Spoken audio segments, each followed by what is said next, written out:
No president of the United States, Republican or Democrat, has the authority to give away our sovereignty. And so if there's anyone up here who would be bound by this catastrophic deal with Iran, they're giving up the core responsibility of commander-in-chief. I am the only candidate on this stage who has never supported amnesty and, in fact, who helped lead the fight to stop a massive amnesty plan in 2013 when Barack Obama and Harry Reid joined the Washington Republicans in a massive amnesty plan.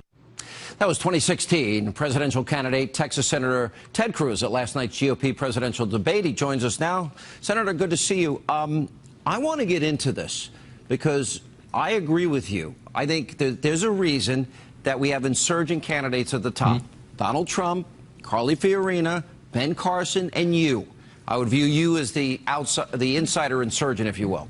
And that is, people have had it with the Republican Party betraying their base, breaking their word, not using the power of the purse on either immigration or on Obamacare. And I would imagine Planned Parenthood is going to be a huge fight, too. Why won't they fight? Why are they surrendering? Sean, you're exactly right. People are fed up with Washington, and I think this 2016 primary field reflects that. You know, you look at Republican leadership in Congress, and their first step is always, always, always to surrender. And you know, there's a pretty clear contrast. Barack Obama is actually committed to his principles. I'll give him credit for that. I disagree with his principles. I think they're dangerous and they're wrong. But he's committed to them. So Barack Obama tells Congress, if you don't fund 100% of Obamacare, I, Barack Obama, will veto funding for the entire federal government. And GOP leadership caves. Barack Obama says, if you don't fund 100% of my illegal executive amnesty, I'll veto funding for the entire federal government. And GOP leadership caves. Barack Obama says now, if you don't fund Planned Parenthood, a private organization, is not part of the government, but if you don't give $500 million to this private organization that is committing ongoing criminal acts, I, Barack Obama, will veto funding for the government.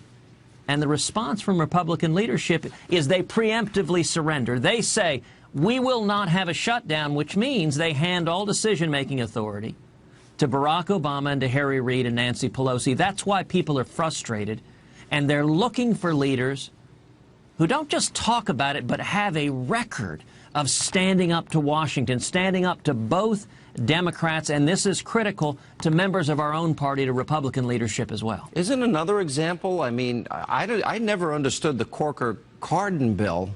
Doesn't the Constitution talk about a two-third majority in the Senate over treaties? Shouldn't they have defined this as a treaty and not let the president get away with defining it as not being a treaty?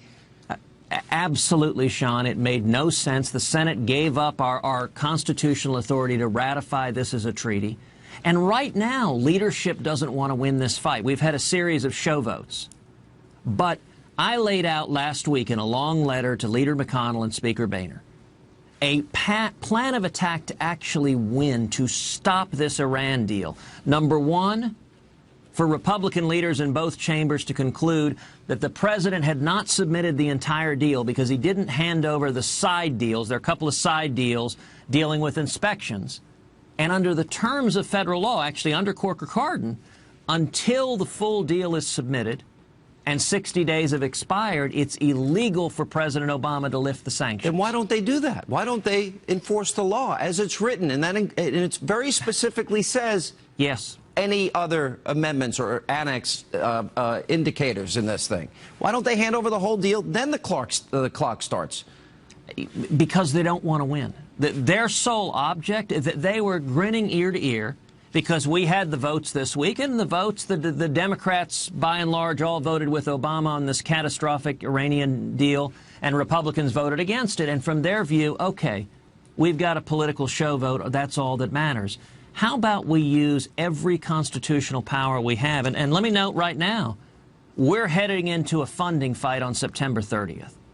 If Republican leadership actually meant what we're telling the American people, that this is the single greatest national security threat facing America, that the Ayatollah Khamenei with a nuclear weapon could murder millions of Americans or Israelis or Europeans, then we would use our constitutional authority to stop it. We would pass a continuing resolution that says no funds may be used to administer this catastrophic deal. You could do it on all these things. All right, here's my Absolutely.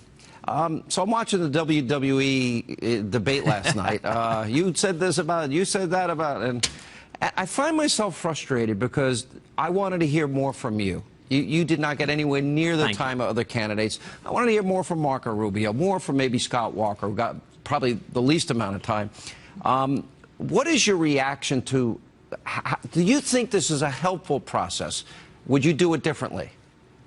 Well, listen, I am encouraged by what we're seeing in the primaries across the country. The debates themselves, the moderators are looking for clash. They're looking for a food fight.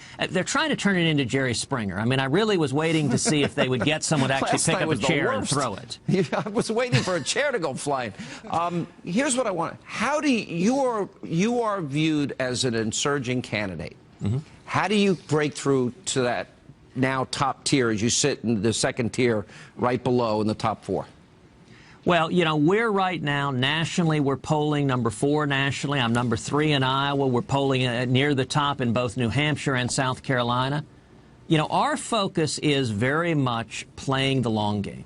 We're building a grassroots team. We have united conservatives on the ground, particularly in Iowa, New Hampshire, South Carolina, and then all through the Super Tuesday states, the so-called SEC primary. Our focus right now is on grassroots, number 1, and then fundraising. You know, one of the incredible things, the first debate we had on Fox News, in the 100 hours that followed that, we raised $1.1 million as people all over the country, they went to tedcruz.org, and they contributed. We saw an explosion of momentum. It's my hope that will continue. And so our focus is on the long game because I think, listen, after all the fireworks ends, after all the fun ends, people are going to ask the question, okay, I want an outsider. I want someone who will stand up and fight in Washington, fight the Washington cartel. They're going to ask the next question.